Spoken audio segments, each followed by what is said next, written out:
It is 323 BC in the city of Babylon. The undefeated ruler of the known world is lying in bed, dying of a sudden fever at just 32 years old. He spent a decade marching across the earth, conquering every army placed in front of him. Yet he will not live long enough to actually rule the vast territory he has claimed.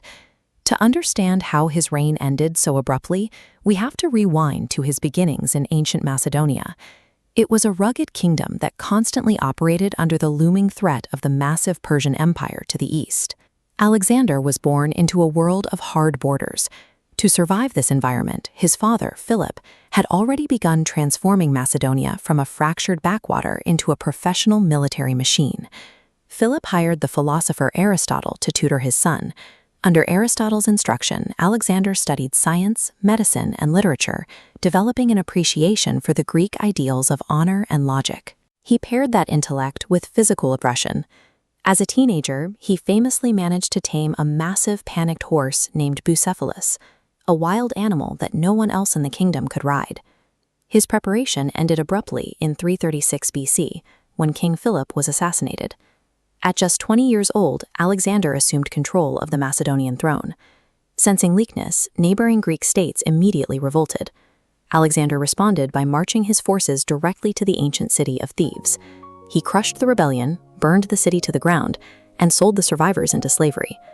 This display of force signaled the end of his education in its army against the Persians, numbered by the Persian forces waiting for him.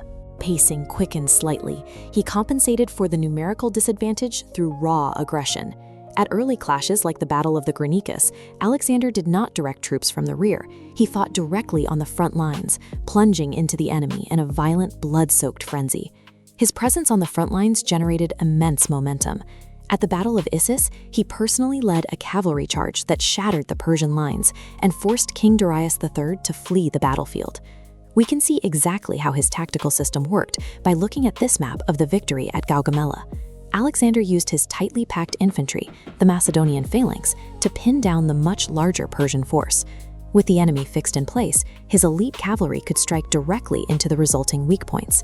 Once the Persian line shattered at Gaugamela, the empire's remaining defenses collapsed.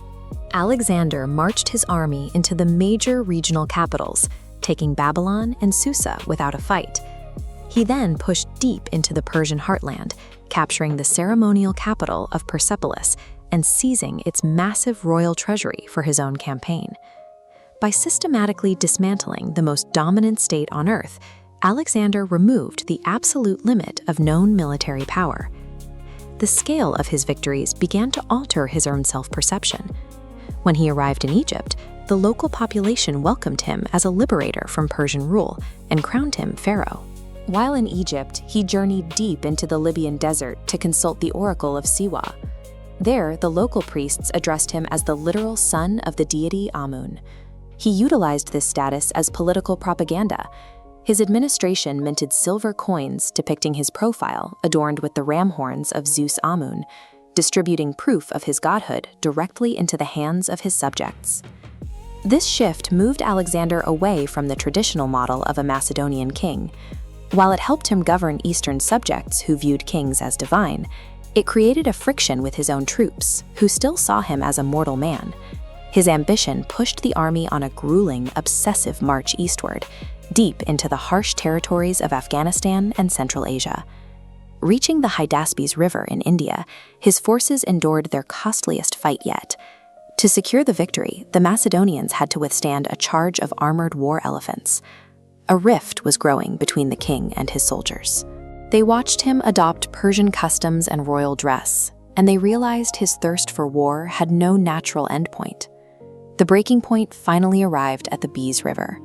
After marching thousands of miles, fighting continuously for nearly a decade, his undefeated, exhausted army mutinied. They refused to take another step.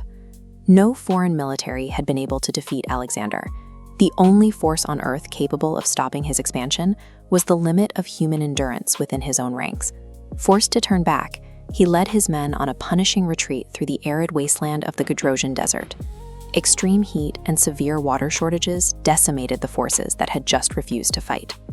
Despite the death toll of that journey, As soon as Alexander returned to Babylon, he ignored his army's exhaustion and began drawing up plans for a naval invasion of Arabia. Those plans were cut short. A sudden fever struck him down.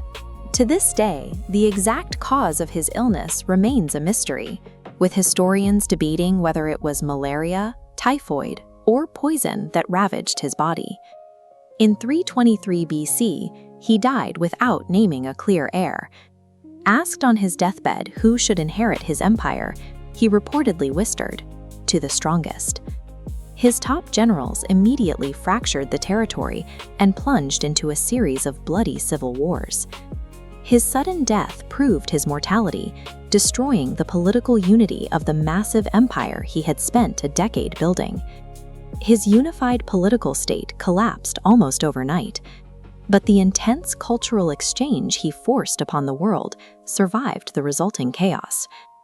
Throughout his campaigns, he founded over 20 new cities.